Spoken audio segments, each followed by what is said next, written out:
घरेलू हिंसा प्रताड़ना की शिकार 25 वर्षीय युवती को जचकी के दूसरे दिन घर से निकाली गई। युवती अपनी नवजात शिशु को लेकर भूखी प्यासी रेलवे स्टेशन बिलासपुर में पड़ी रही। पीएमएसएसएम को खबर लगने पर पुलिस सखी सेंटर में भर्ती कराया गया। प्रवासी मजदूर संगठनों का संयुक्त मोर्चा पीएमएसएसएम के संयोजक एवं लोक सृजनहार यूनियन के एलएसयू के अध्यक्ष व गुरु घासीदास सेवादार संघ जीएसएस के केंद्रीय संयोजक लखन सुबोध को दिनांक 13/5/2026 को पीएमएसएसएम के घटक संगठन छत्तीसगढ़िया बनिहार संघ सीबीएस को महासचिव श्री रामेश्वर कुर्रे ने फोन पर सूचित किया कि एक युवती शीर्षांतर्गत उल्लेखित अनुसार बिलासपुर के रेलवे स्टेशन में पड़ी है। उन्हें न्याय राहत देने में सहयोग प्रदान किया जाएगा। इसकी पूरी जानकारी लेने संपर्क सूत्र से पीड़िता के गांव सक्ती जिले के एक गांव संवेदनशील मामला होने से उनका नाम व गांव का नाम जाहिर नहीं किया जा रहा एवं अन्य स्रोतों को खंगाला गया और युवती से भेंट चर्चा के लिए एलएसयू महासचिव वीरेंद्र भारद्वाज को रेलवे स्टेशन सहयोग करने भेजा गया है। बता दी युवती के संपर्क चर्चा होने के बाद पुलिस जीआरपीएफ व सखी सेंटर संपर्क कर उन्हें वहां रखा गया है। उनसे एवं उनके शुभ चिंतक प्रवासी मजदूर साथी से जो जानकारी मिली है वह बहुत दर्दनाक है। जानकारी मिली है कि इनके पिता जो शराबी बदमाश है, इनकी शादी आज से करीब 6 से 7 वर्ष पूर्व एक ऐसे व्यक्ति से करा दी गई जो शराबी बदचलन निकला। उनसे इस युवती को 2 बच्चा भी हुआ है, लेकिन उनके पति की बदचलनी के चलते और युवती द्वारा समझाइश के कारण इस युवती से बहुत मारपीट करता था।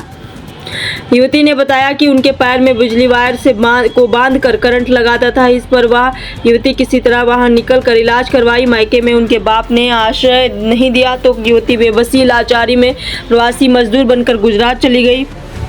वहाँ काम करने में एक नेपाली युवक से संपर्क होने पर प्रेम विवाह कर लिया और गर्भ में रह गई।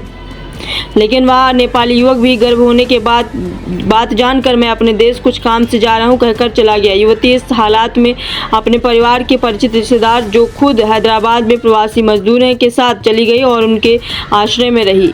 इधर युवती की मां जो कि अपनी पुत्री के दुख से दुखी थी, उन्होंने युवती को हैदराबाद से सक्ती के गाँव बुलवा लिया। वहाँ मुश्किल से 10 से 15 दिन रही, लेकिन जचकी हुई तो उसका पिता और रिश्ते वालों ने यह किसका बच्चा है, इसे नहीं जानते, हमारी बदनामी होगी कहकर झगड़ने लगे। युवती ने नेपाली से शादी करने आदि बातों को बताया, लेकिन उनकी नहीं सुनी गई और बच्चा होने के 2 या 3 दिन के बाद ही उन्हें घर से निकाल दिया गया और कहा कि तुम जाओ कहीं मर खप जाओ, लेकिन यहाँ मत आना। ऐसी स्थिति में वह युवती किसी तरह बिलासपुर रेलवे स्टेशन में आ गई और 2 दिन रुकी और तब से श्री सुबोध को जानकारी होने पर उपरोक्त सहयोग प्रदान किया गया।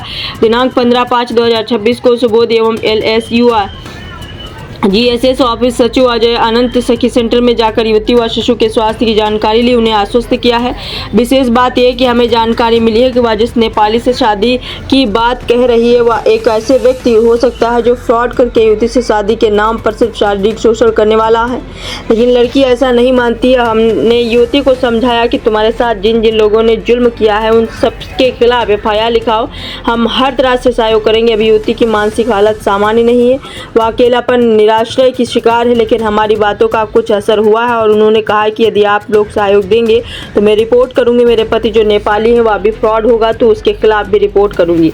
पीएमएसएसएम एवं सभी सायमना संगठन इस युवती को न्याय दिलाने के लिए हर संभव कोशिश करेंगे। दिनांक 5/5/2026 संलग्न संदर्भित फोटोग्राफ जारीकर्ता भरतलाल टंडन, पीएमएसएसएम बटे LSUI प्रवक्ता जानी चापा, मोबाइल नंबर 8717834059।